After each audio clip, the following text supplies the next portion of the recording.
വിശദമായ വാർത്തകൾ നോക്കാം. റിപ്പബ്ലിക് ദിനത്തിന് മുന്നോടിയായി പത്മ പുരസ്കാരങ്ങൾ പ്രഖ്യാപിച്ചു. 5 പേർക്ക് പത്മവിഭൂഷണം, 17 പേർക്ക് പത്മഭൂഷണം, 110 പേർക്ക് പത്മശ്രീയും ലഭിച്ചു. മുൻ ഉപരാഷ്ട്രപതി എം വെങ്കയ്യ നായിഡു, നടൻ ചിരഞ്ജീവി, നർത്തകി പത്മ സുബ്രഹ്മണ്യം എന്നിവർക്ക് പത്മവിഭൂഷൺ ലഭിച്ചു. ഗായിക ഉഷ ഉതുപ്പിനും മലയാളിയായ ഒ രാജഗോപാൽ, ഫാത്തിമ ബീവി എന്നിവർക്കും പത്മഭൂഷണം ലഭിച്ചു. മലയാളികളായ Satyanarayana Baleri, P Chitran Namboothiripad, E P Narayanan, Muninarayana Prasad, Aswathi Thirunal, Gowri Lakshmibai തമ്പുരാട്ടി, സദനം ബാലകൃഷ്ണൻ എന്നിവർക്ക് പത്മശ്രീയും ലഭിച്ചു. വളരെ സംതൃപ്തിയുണ്ട്. പൊതുജനങ്ങൾക്ക് വേണ്ടി നിഷ്പക്ഷമായിട്ട് പ്രവർത്തനത്തിന് തീർച്ചയായിട്ടും അവരുടെ അംഗീകാരം കിട്ടും എന്നുള്ളതായ ബോധ്യമുണ്ട്. അത് കൺഫേംഡ് ആയിരിക്കണം. കൂടുതൽ ആളുകൾക്ക് ഈ ഒരു പൊതുപ്രവർത്തന മേഖലയിലേക്ക് കടന്നു വരാൻ ഈ അവാർഡ് ഒരു പ്രചോദനമാവും, പ്രേരണയാവും അവർ തീർച്ചയായിട്ടും ചെറുപ്പക്കാർക്കും. Thank you so much to all of you that you've given me your Ashirvadam and blessings. Etra varsha kanaka I have been singing, and it's all because of all your blessings that I am where I am today. I really thank my audiences and of course our government for recognizing my work. Karanam, the kind of work, the kind of singer that I am, with not a classical singer or not only a playback singer, but a singer with a mission. Yeah, so I'm really, really grateful to all of you. Balram Nedungadi ചേരുന്നുണ്ട് വിവരങ്ങളുമായി ഡൽഹിയിൽ നിന്ന്. ബൽറാം, വിവിധ വിഭാഗങ്ങളിലായി എങ്ങനെ 2024 പത്മ പുരസ്കാരങ്ങൾ പ്രഖ്യാപിച്ചിരിക്കുകയാണ്. മലയാളികൾക്കും അഭിമാനമായി നിരവധി പേർക്ക് പത്മ പുരസ്കാരങ്ങൾ ലഭിച്ചിട്ടുണ്ട്. വിവരങ്ങൾ എന്തൊക്കെ? പ്രവിധ വിവിധ വിഭാഗങ്ങളിലായി 132 പേരാണ് ഇത്തവണ പത്മ പുരസ്കാരങ്ങൾക്ക് അർഹരായത്. ഇതിൽ 5 പേർക്ക് പത്മവിഭൂഷൺ നൽകി രാജ്യം ആദരിക്കും. മുൻ ഉപരാഷ്ട്രപതി വെങ്കയ്യ നായിഡുവാണ് അതിൽ ശ്രദ്ധേയമായ പേര്. തെന്നിന്ത്യൻ നടൻ ചിരഞ്ജീവി, വൈജയന്തിമാല, പത്മ സുബ്രഹ്മണ്യം, ബിന്ദേശ്വർ പഥക് എന്നിവരാണ് പത്മവിഭൂഷൺ പട്ടികയിലുള്ള മറ്റ് 4 പേർ എന്നുള്ളത്. മലയാളികളെ സംബന്ധിച്ചിടത്തോളം ഇത്തവണ പത്മ പുരസ്കാരം പ്രഖ്യാപിക്കുമ്പോൾ അഭിമാനിക്കാൻ ഏറെയുണ്ട്. ഒ രാജഗോപാൽ, ഒപ്പം തന്നെ ജസ്റ്റിസ് എം ഫാത്തിമ ബീവി എന്നിവരാണ് മലയാളികളായി ഈ പത്മഭൂഷൺ പട്ടികയിൽ ഉൾപ്പെട്ടിരിക്കുന്നത്. ഇതുകൂടാതെ ഗായിക ഉഷ ഉതുപ്പ്, മരണാനന്തര ബഹുമതിയായി നടൻ വിജയകാന്ത് എന്നിവരും പത്മഭൂഷൺ പട്ടികയിൽ ഉൾപ്പെടുന്നു. പത്മശ്രീ പുരസ്കാരം ഇത്തവണ 110 പേർക്കാണ്. അതിൽ 6 മലയാളികൾ ഉൾപ്പെട്ടിട്ടുണ്ട്.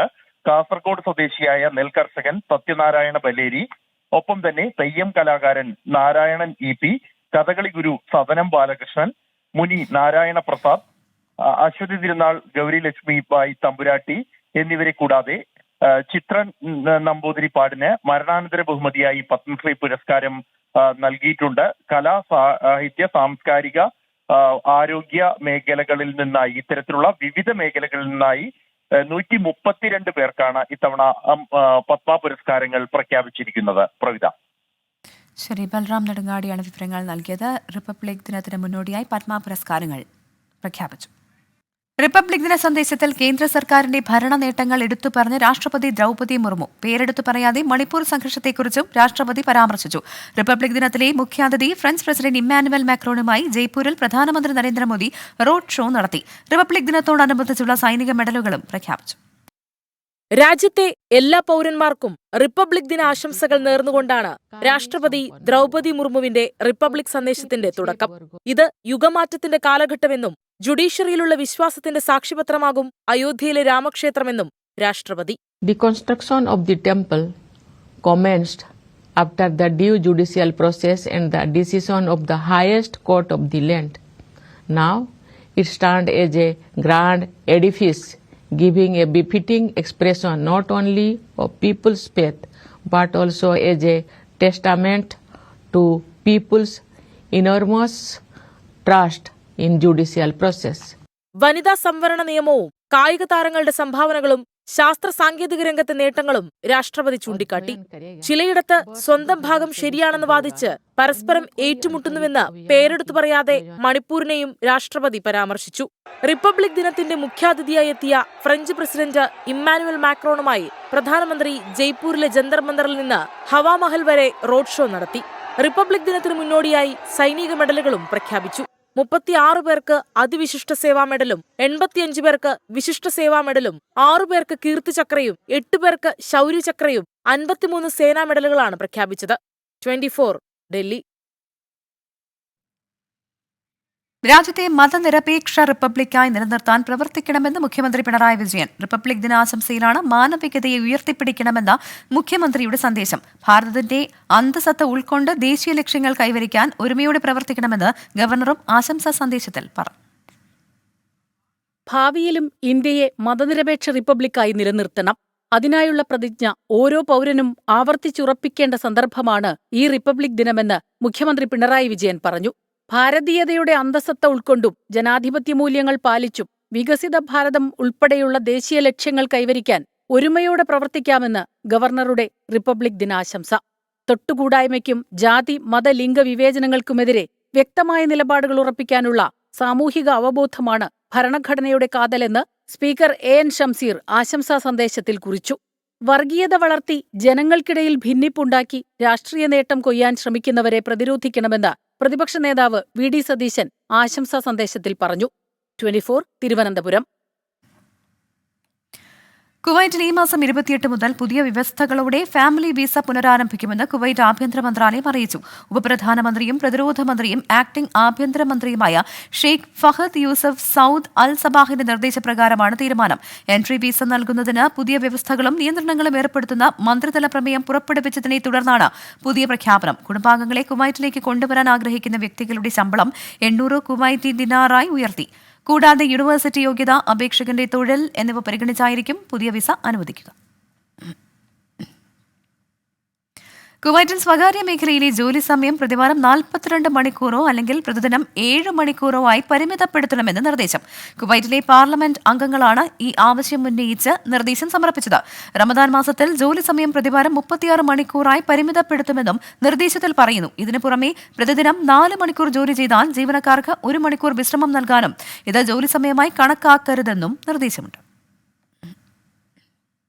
15ാം കേരള നിയമസഭയുടെ 10ാം സമ്മേളനത്തിലെ നയപ്രഖ്യാപന പ്രസംഗം 1 മിനിറ്റിൽ അവസാനിപ്പിച്ച് ഗവർണർ ആരിഫ് മുഹമ്മദ് ഖാൻ സർക്കാരിന്റെ നയം പ്രഖ്യാപിക്കാതെ കേന്ദ്ര സർക്കാരിനെതിരെയുള്ള വിമർശനങ്ങൾ വായിക്കാതെ നാടകീയമായിട്ടാണ് ഗവർണർ നിയമസഭയിൽ നിന്ന് മടങ്ങിയത്. നയപ്രഖ്യാപനത്തിലുള്ള നന്ദി പ്രമേയ ചർച്ചയ്ക്കായി തിങ്കളാഴ്ച വീണ്ടും സഭ ചേരും. കാണാം റിപ്പോർട്ട്. 15ാം കേരള നിയമസഭയുടെ 10ാമത് സമ്മേളനം ആരംഭിക്കുക ഗവർണറുടെ നയപ്രഖ്യാപന പ്രസംഗത്തോടെ. രാജ്ഭവൻ കവാടം തുറന്ന് ഗവർണറും വാഹനവ്യൂഹവും പുറത്തേക്ക്. ഗവർണർ നിയമസഭാ കോംപ്ലക്സിൽ ഗവർണറെ സ്വീകരിക്കാൻ മുഖ്യമന്ത്രി Pinarayi Vijayan, speaker N Shamseer, parliamentary കാര്യമന്ത്രി കെ രാധാകൃഷ്ണനും ഉദ്യോഗസ്ഥരും. മുഖ്യമന്ത്രിയിൽ നിന്ന് ബൊക്കെ സ്വീകരിച്ച് മുഖം കൊടുക്കാതെ ഗവർണർ താൻ നിശ്ചയിച്ചിരിക്കുന്നതിന്റെ ആദ്യ സൂചന നൽകി. ഗവർണർ നിയമസഭയ്ക്കുള്ളിലേക്ക്.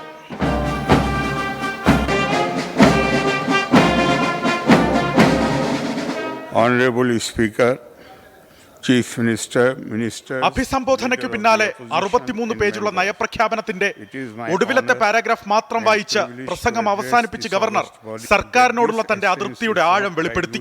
സ്പീക്കറുടെ മുഖഭാവം സഭാ ടിവിയുടെ ക്യാമറയിൽ വ്യക്തം. Let us remember that the great legacy lies not in buildings or monuments, but in the respect and regard we show. 1 minute 20 സെക്കൻഡിൽ ഗവർണർ നയപ്രഖ്യാപനം അവസാനിപ്പിച്ചതിനു പിന്നാലെ സഭയിൽ മുറുമുറുപ്പ്.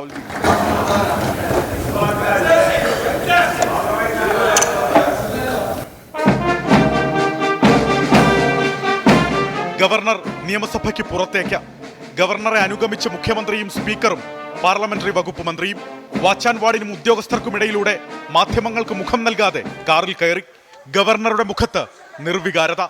എന്താണ് സംഭവിച്ചതെന്ന് സാമാജികർക്ക് മനസ്സിലാകുന്നതിനു മുമ്പേ ഗവർണർ ആരിഫ് മുഹമ്മദ് ഖാൻ ഭരണഘടനാ ബാധ്യത നിറവേറ്റി രാജ്ഭവനിലെത്തി. അലക്സ് റാം മുഹമ്മദ്, 24 തിരുവനന്തപുരം. നയപ്രഖ്യാപന പ്രസംഗത്തിന്റെ അവസാന ഭാഗം മാത്രം വായിച്ച ഗവർണറെ വിമർശിച്ച് വിവാദം ആളിക്കത്തിക്കേണ്ടതില്ല എന്ന് LDF തീരുമാനം. ഗവർണർ വന്ന് പ്രസംഗിച്ചു എന്നത് അനുകൂലമായി കണ്ടാൽ മതിയെന്ന് പാർലമെന്ററി പാർട്ടി യോഗത്തിൽ തീരുമാനമെടുത്തു. ഭരണഘടനാ ബാധ്യത നിറവേറ്റാതെ ഗവർണർ ആരിഫ് മുഹമ്മദ് ഖാൻ കേരള നിയമസഭയെ അവഹേളിച്ചുവെന്ന് പ്രതിപക്ഷം വിമർശിച്ചു.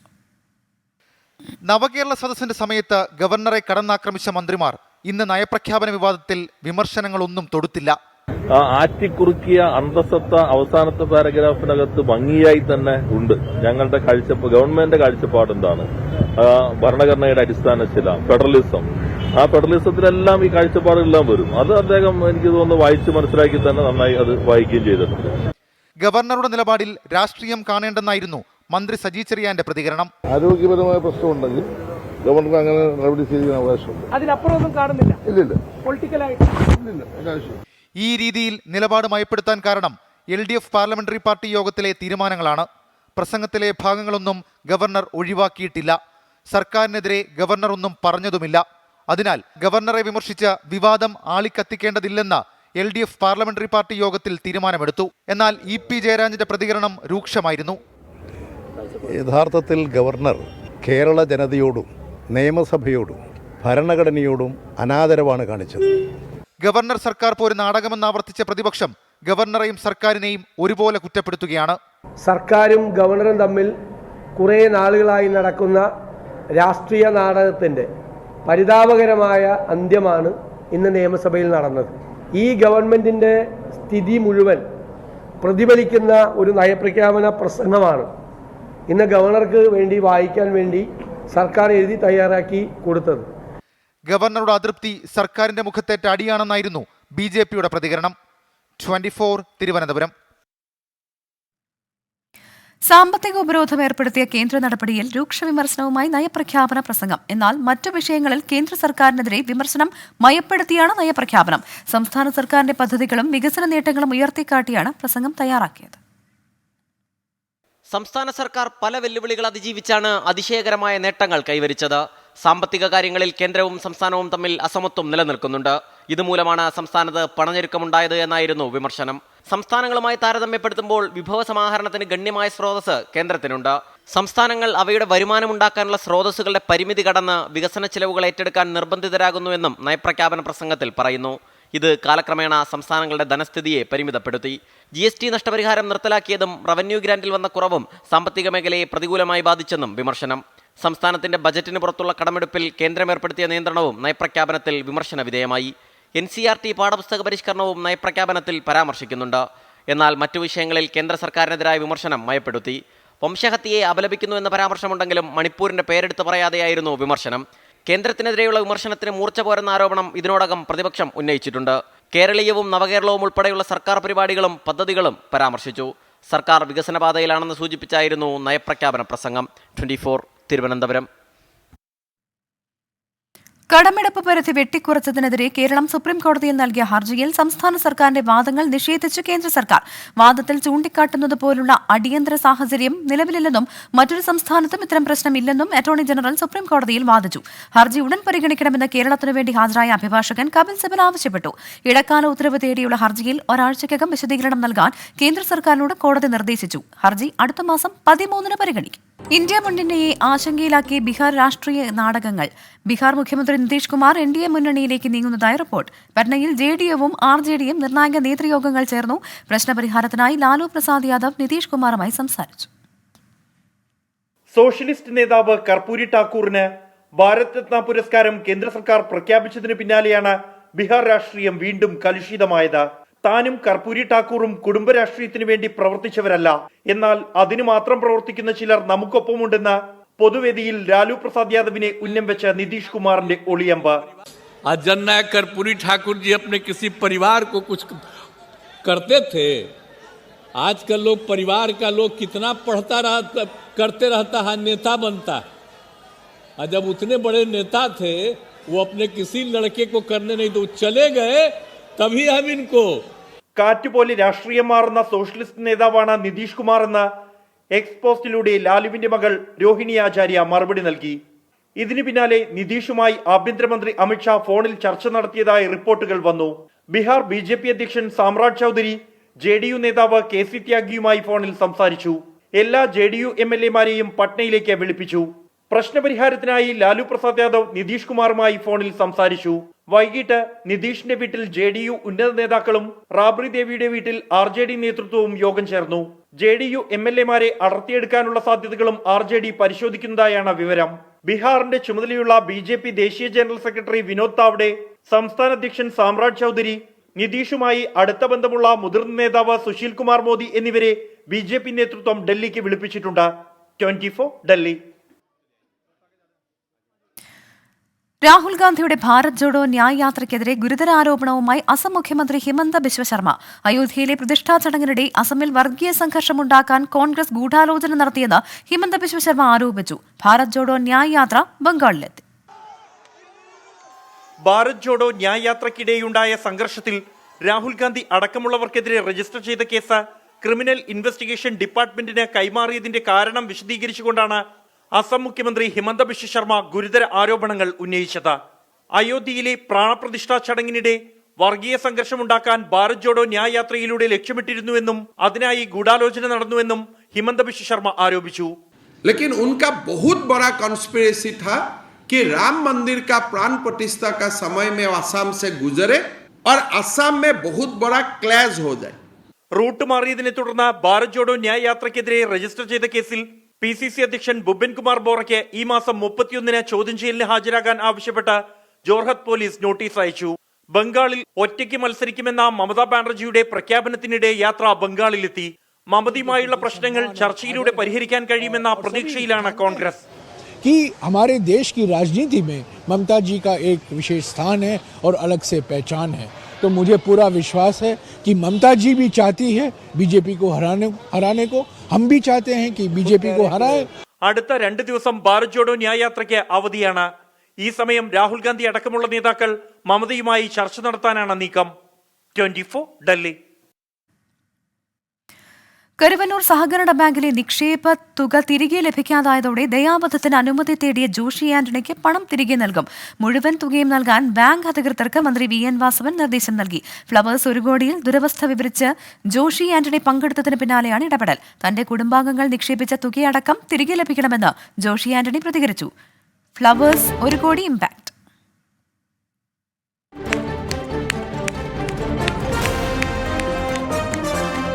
ജോഷി ആന്റണി, വയസ്സ് 53, 2 തവണ തലയിൽ ട്യൂമർ, 20 കൊല്ലത്തിനിടെ 21 ശസ്ത്രക്രിയകൾ.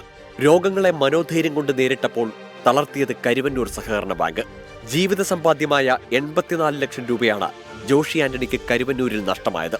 ചികിത്സയ്ക്ക് പോലും പണമില്ലാതെ ദുരിതക്കയത്തിൽ മുങ്ങിയ നിമിഷത്തിലാണ് ദയാവധത്തിന് അഭ്യർത്ഥിച്ച് ഹൈക്കോടതി ചീഫ് ജസ്റ്റിസിനും മുഖ്യമന്ത്രിക്കും കത്തയച്ചത്. ഈ കഥ മുഴുവൻ ഫ്ലവേഴ്സ് ഒരു കോടിയിൽ ജോഷി വിവരിച്ചു. നുണകളാണ് പടച്ചുവിടുന്നത്. ഇപ്പം എൻ്റെ ഒരു സുഹൃത്തുണ്ടായിരുന്നു, എൻ്റെ തൊട്ട വീട്ടിലത്തെയാണ്. അദ്ദേഹത്തിന് 2019 ഡ്യൂ ആയി കിടക്കുന്ന പൈസ നിങ്ങൾ പുതുക്കിയിട്ടില്ല, 2019 ബേസ് എമൗണ്ട് തരാം മേടിച്ചിട്ട് പോവുകയാണെങ്കിൽ. അപ്പോൾ ആൾ പറഞ്ഞു ശരി പൈസ പലിശ പൊക്കോട്ടെ ഉള്ളത് ഇതാ. ഇങ്ങനെയാണ് പലരും പൈസ മേടിച്ചിട്ട് പോണത്. ആ കൊള്ളയാണ് നടക്കുന്നത് സർക്കാർ നിശ്ചയിച്ച അഡ്മിനിസ്ട്രേറ്റർ. വിഷയത്തിൽ ഇടപെടുമെന്ന് അവതാരകനും 24 ചീഫ് എഡിറ്ററുമായ R. ശ്രീകണ്ഠൻ നായരുടെ ഉറപ്പ്. താങ്കൾക്ക് കുടുംബവും എല്ലാവരും ആൾക്കാർ പറഞ്ഞ 2 മക്കൾ പഠിക്കുന്നു, അവരുടെ ജീവിത സാഹചര്യം അതെല്ലാം പരിഗണിച്ചിട്ടാണ് ഞാൻ പറയുന്നത്. എനിക്ക് കൂടി ഇതിൽ നിന്ന് ഇടപെടാനൊരു അവസരം താങ്കൾ തരിക. തൊട്ടു പിന്നാലെ ജോഷി ആന്റണിക്ക് മുഴുവൻ പണവും തിരിച്ചു നൽകുമെന്ന് മന്ത്രി VN വാസവൻ. ഏതാണ്ട് അദ്ദേഹത്തിന് കൊടുക്കാനുള്ള 23 ലക്ഷം രൂപയാണ്, അത് പൂർണ്ണമായി കൊടുക്കാൻ പറഞ്ഞു അദ്ദേഹത്തിൻ്റെ പേരിലുള്ളത്. നേരത്തെ 15 ലക്ഷം രൂപ കൊടുത്തിരുന്നു എന്നപ്പോൾ കൺവീനർ ഇങ്ങോട്ട് പറഞ്ഞു. ബാക്കി എത്രയാണോ അദ്ദേഹത്തിന് കൊടുക്കാനുള്ളത് ചികിത്സയ്ക്ക് വേണ്ടി അത് കൊടുക്കണം. ആ കാര്യത്തിൽ ഒരു ലോഹവും വരുത്താതെ ബാങ്ക് ചെയ്യും, അങ്ങനെയുള്ള നിർദ്ദേശം കൊടുത്തു കഴിഞ്ഞിട്ടുണ്ട്. ബാങ്ക് അധികൃതരെ വിശ്വാസമില്ലെന്നും കുടുംബാംഗങ്ങൾ നിക്ഷേപിച്ച തുകയടക്കം തിരികെ ലഭിക്കണമെന്നും ജോഷി ആന്റണി പ്രതികരിച്ചു. സഹകരണ ബാങ്കിനെ, കരുവന്നൂർ ബാങ്കിനെ 1 രൂപയ്ക്ക് വിശ്വാസമല്ലേ?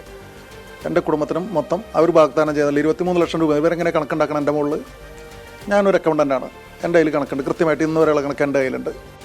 വൈകാതെ മുഴുവൻ തുകയും തിരികെ നൽകാനാണ് ബാങ്ക് അഡ്മിനിസ്ട്രേറ്റീവ് കമ്മിറ്റി കൺവീനർക്ക് മന്ത്രി VN വാസവൻ നൽകിയിരിക്കുന്ന നിർദ്ദേശം. News desk 24. വാർത്താ ബുള്ളറ്റിൻ പൂർണ്ണമാകുന്നു. Good night.